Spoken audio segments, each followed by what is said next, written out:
everybody, and welcome to our commemoration this morning of William Wallis, the serviceman of Banstead who died 100 years ago today.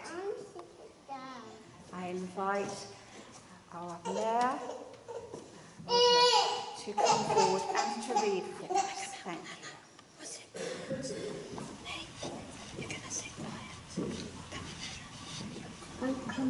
Reading is from the book of John. This is my commandment, that you love one another as I have loved you. No one has greater love than this, to lay down one's life for one's friends. You are my friends if you do what I command you. I do not call you servants any longer, because the servant does not know what the master is doing. But I have called you friends, because I have made known to you everything that I have heard from my Father. You did not choose me, but I chose you, and I appointed you to go and bear fruit, fruit that will last, so that the Father will give you whatever you ask him in my name. I am giving you these commands, so that you may love one another.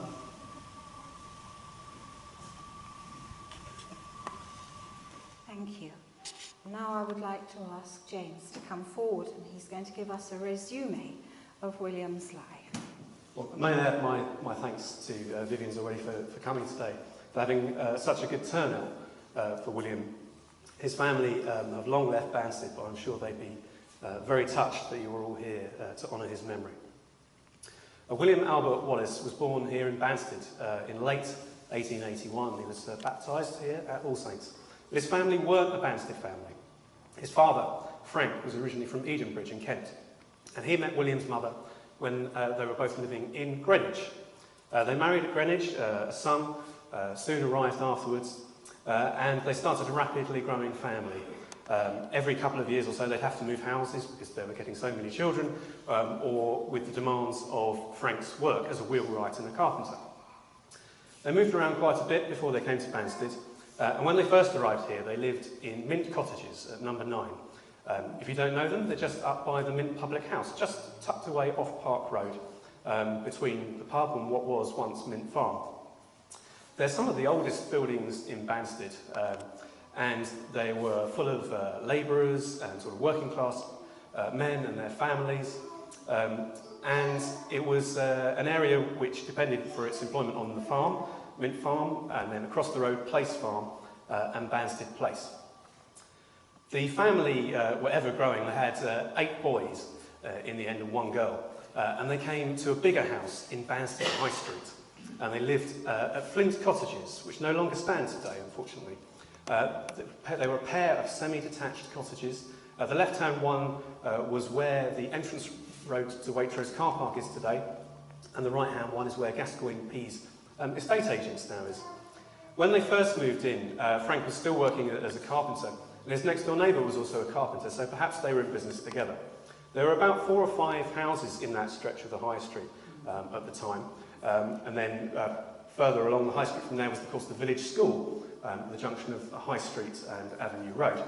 And then, apart from those 5 or 6 houses that were there was nothing until you reached the church. The institute at that point hadn't even been built. So there were tradesmen living in those houses, and they were presumably all conducting their business from home, whether it was carpenters or saddler or linen manufacturers. But that little row of houses developed into what was recognisably a parade of shops with confectioner, baker and tobacconist over time.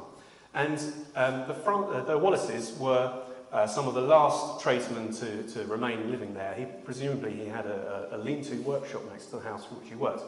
And so by the time we were approaching the First World War, next door was no longer a carpenter, next door was a tea room as well, all very genteel.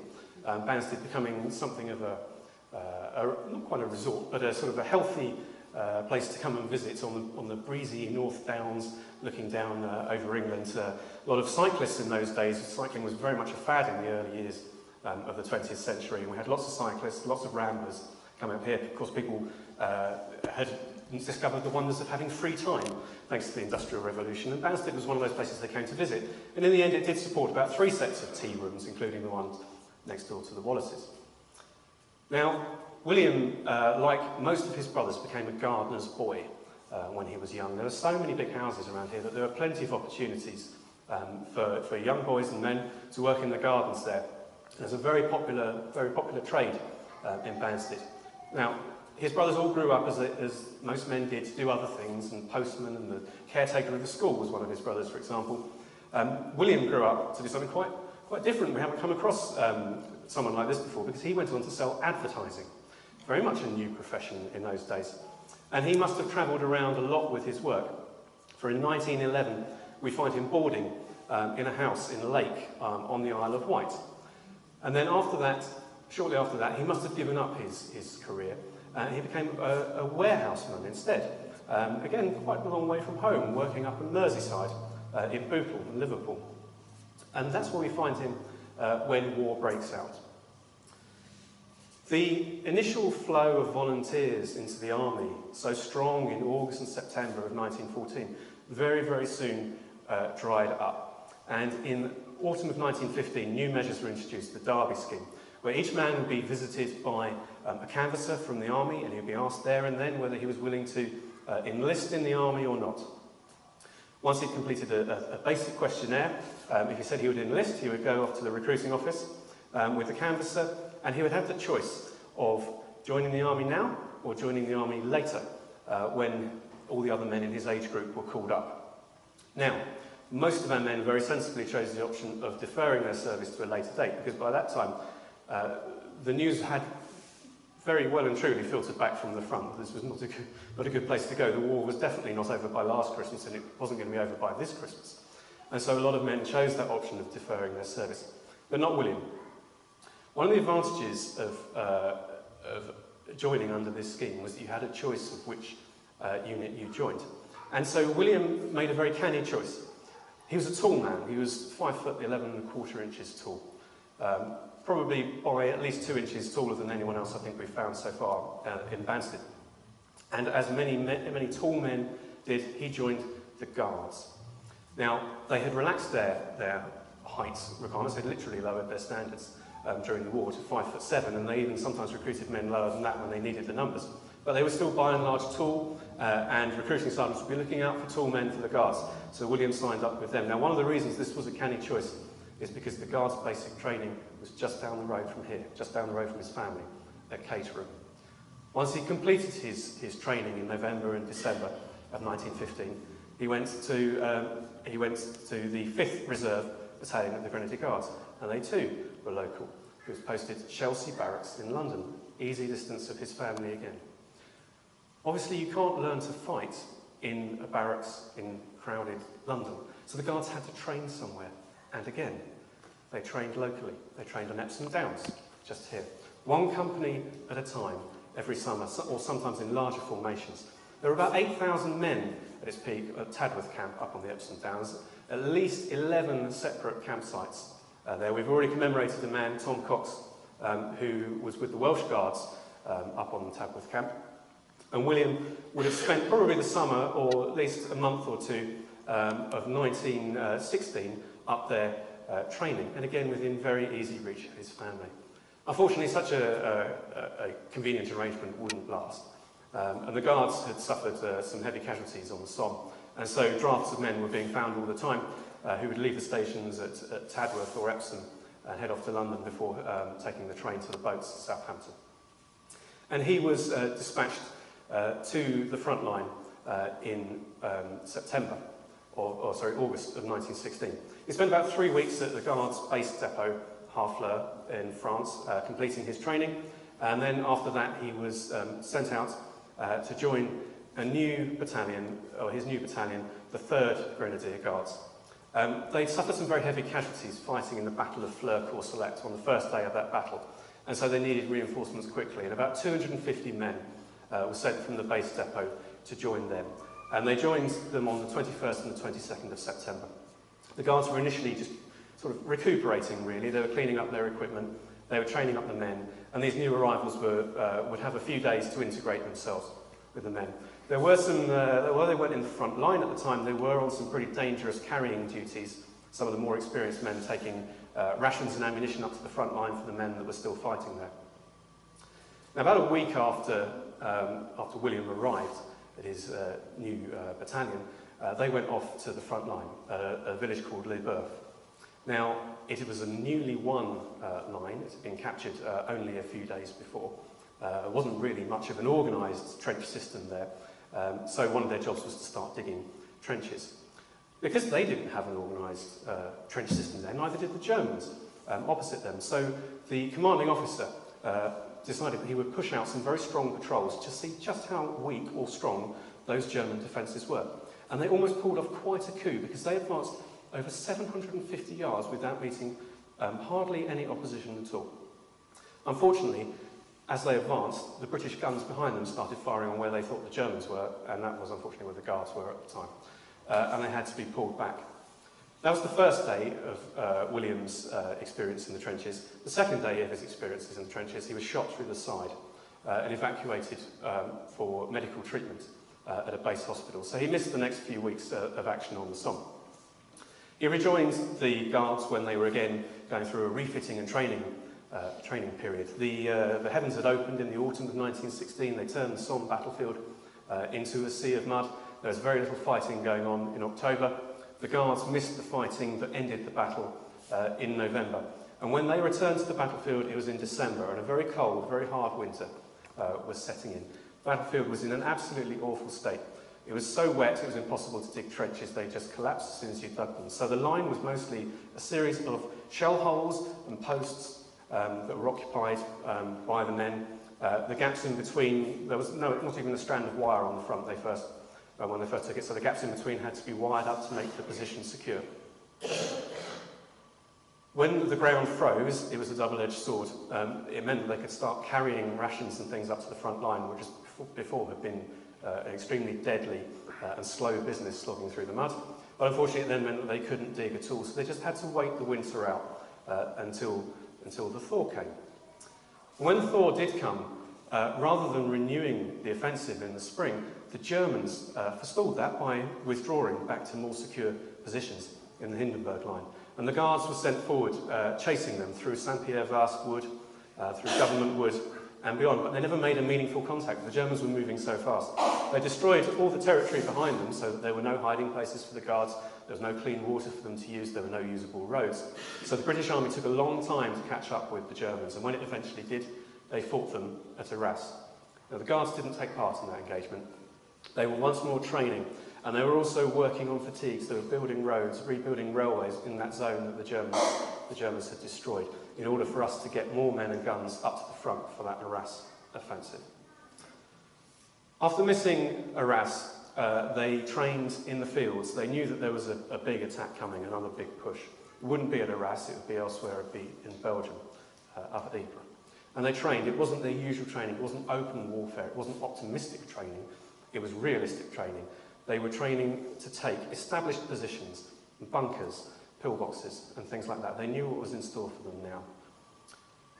After they'd spent several weeks training, the mines went off on the Messines Ridge up at Belgium, and in a great victory, we walked over stunned German defenders, making our position in Belgium much more secure, and now the big push would get its go-ahead.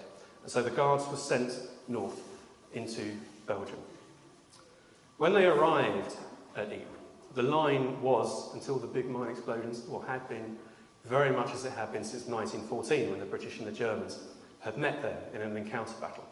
If you can imagine the British Expeditionary Force throwing a left hook, and the Germans catching it in their right palm, and then the Germans throwing a left hook, and the British catching it in their right palm, and those hands were locked together, pushing against each other. So the British had a salient around Ypres. Now, it's very appropriate, when we sit here, we're facing east, and we're facing the same way that those British soldiers faced. So the salient is a curve around here. That's the British line sticking into the German line. But then over here, you've got a German salient, which is cutting into the British line. And it's that, which is the Messines Ridge, which was captured in that battle in June. Now, if you were to find a high point, and there were very few high points there, Maybe you climb the clock tower in the cloth hall in the medieval city of Ypres.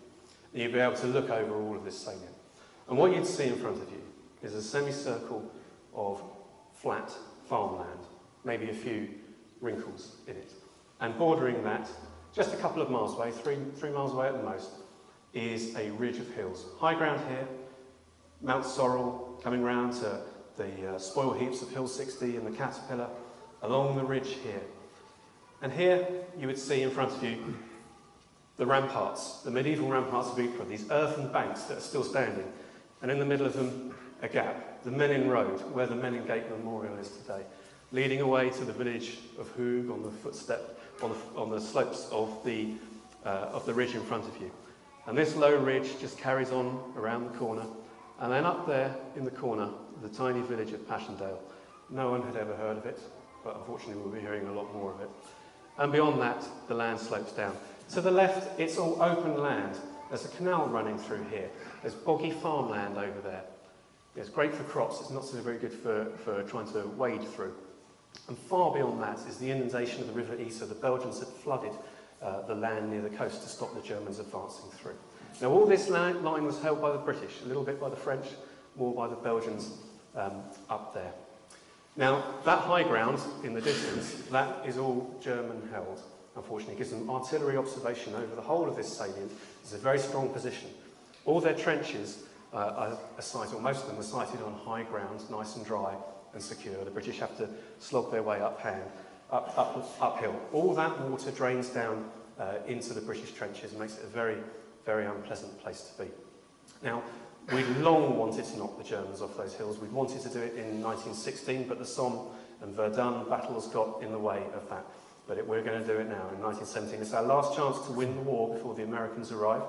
It is a chance to knock out the U-boat ports of Ostend and Zeebrugge on the coast. We can advance all the way to there. We might even win the war before the end of 1917. So it's a tempting prospect. A million men were assembled. Sounds like a lot, but it's about a 1-to-1 ratio with the German forces there. And we know from past experience you need to have at least 4 times as many to stand a really good chance of beating the enemy when you're attacking a trench line. So these men were assembled, the guns were assembled, and an attack date was set, the 25th of July. A few days before that, the Guards were brought into the line for the first time. They were over here, a little village called Berzingen, where the canal runs. It's very, very flat there, where the canal starts to run direct due north to the Belgian coast. And they held these trenches just on the other side of the canal from the Germans. Now, they suspected, or they knew, that at night the Germans were leaving those trenches opposite them empty, so they wouldn't get hit by shell fire. And they began to suspect that they might actually be leaving them empty mostly during the day as well. And so scouts crossed that canal and they discovered, lo and behold, those trenches were empty. Now, those trenches were to be the first objective in this coming offensive, so they had a very lucky break, a big head start, and men crossed that river without a single casualty and took a couple of thousand yards of trenches with absolutely no opposition.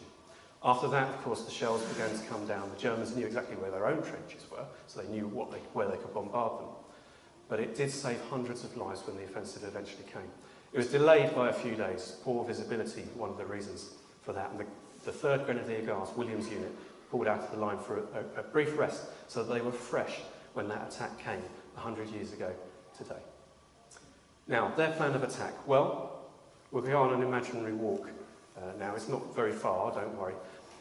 So let's start our imaginary walk in Nork Park.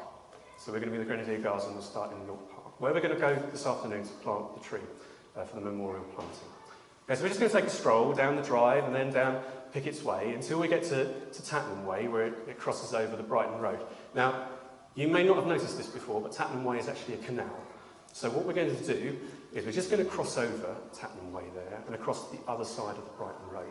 And we're going to keep the Brighton Road on our right, and we're just going to go into the fields on the far side of the Brighton Road, just maximum 400, 500 yards away from the road at any one time. And some of us are going to keep close to the road, some of us are going to be out in the fields. Okay.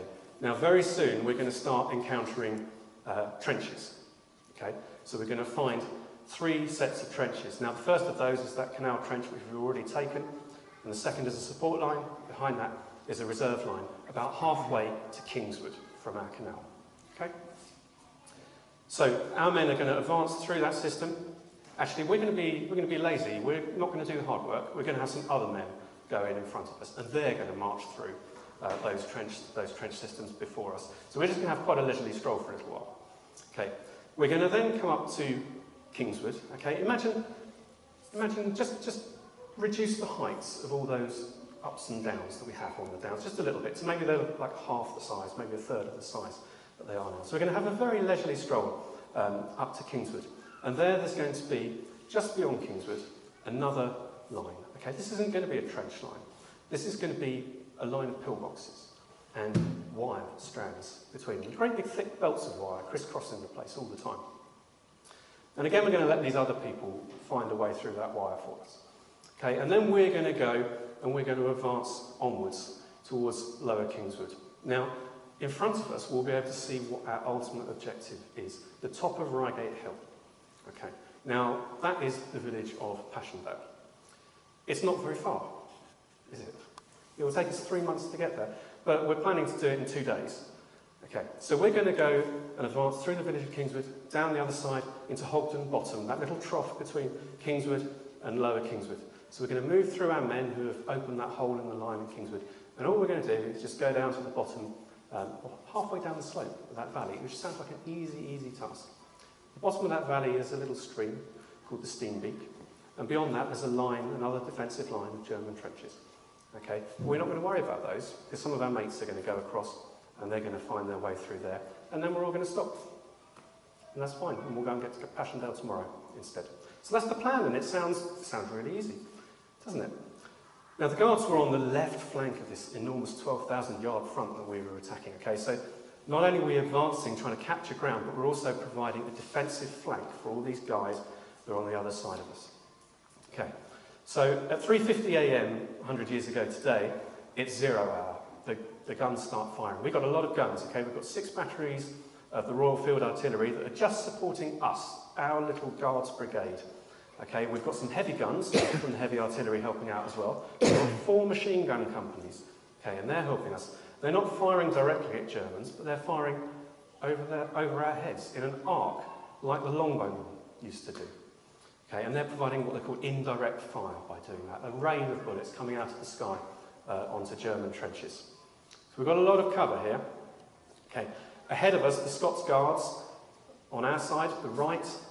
On our left, we have the Irish Guards, and those guys are starting moving a little bit later than 3:50 a.m. because we've got a bit of a head start on the Welsh troops on our right. Okay, so we advance. We cross over the canal. We start by keeping the Brighton Road, the railway, on our right, and we're going to stick with that all the way along our advance. The troops ahead of us had already had that head start. They'd had that canal trench captured. They had even made a little bit more of a gain than that. So we've got a really easy start. We're going across flat farmland. It's a barely perceptible rise in the hill until we start to come to Artillery Wood.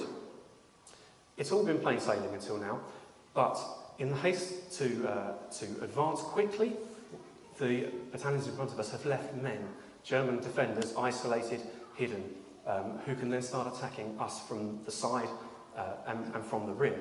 Okay, what the Germans are doing, they're defending in depth. This is their new tactic that they've been working on for the last few months. They're going to let us into their frontline trench system. Okay, they're just going to slow us down. They're not planning to stop us. And what they've got is strong points, outposts everywhere.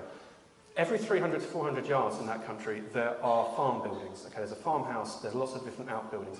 They've all been destroyed, or mostly destroyed by the artillery, but a lot of them have concrete cellars, ideal hiding places for Germans. Okay, the rubble of the walls provides provides sniper nests, machine gun nests, all over the place. And in addition to that, they've built concrete pillboxes and they've concealed them very, very well, so they're not marked on the maps and we have no idea where they are. Okay, they're concealed from the front by maybe piles of bricks and rubble. They're concealed from the air with layers of turf, and layers of grass and earth and rubble again. They're built behind hills so we can't see them. And when they're built on the front of the hills, they're dug into the hillside so that we have no idea that they're there. And every one of those has to be fought for. The Brighton Road on our right, the railway, has embankments on both sides.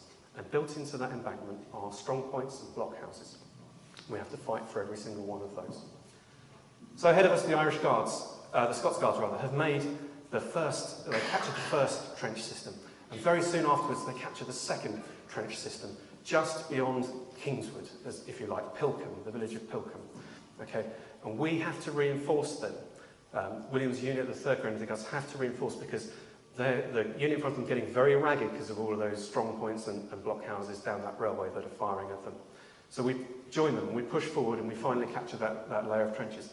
And then they go beyond to a small hamlet called Iron Crossing, just about 2 or 3 metres above everything else, but at quite a strategic height in a flat landscape. And we just push through that village. There's a road, just a line on a map, which is our objective. There's no trenches there. And we have to fight our way through strong points and pillboxes until we get there. But we reach our objective. Men then come through and then move on to that little stream that runs between Kingswood and Lower Kingswood, the Steenbeek. And the men get a footing on that far side. That is as far as anybody gets on the first day of the Third Battle of Ypres, or Passchendaele as it's known. The Guards did very well. The French on their left did even better.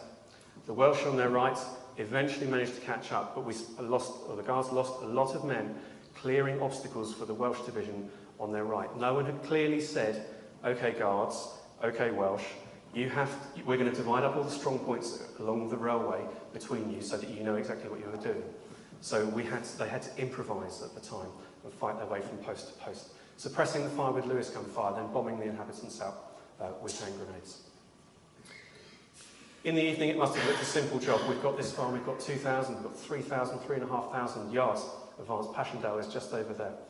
But then the rain came in the evening, exceptionally heavy rain. Whole of that night, all of the next few days, turned the battlefield into mud. We tried to fight on. People tried to fight on, but they could make no progress at all. We must wait for the weather to clear. William was one of about 150 casualties in the 3rd Grenadier Guards on that day. He was killed. He was 35 years old. He's commemorated here on the Banstead War Memorial in the Memorial Chapel here, in the Memorial Book, and also out in the churchyard on the Garden War Memorial.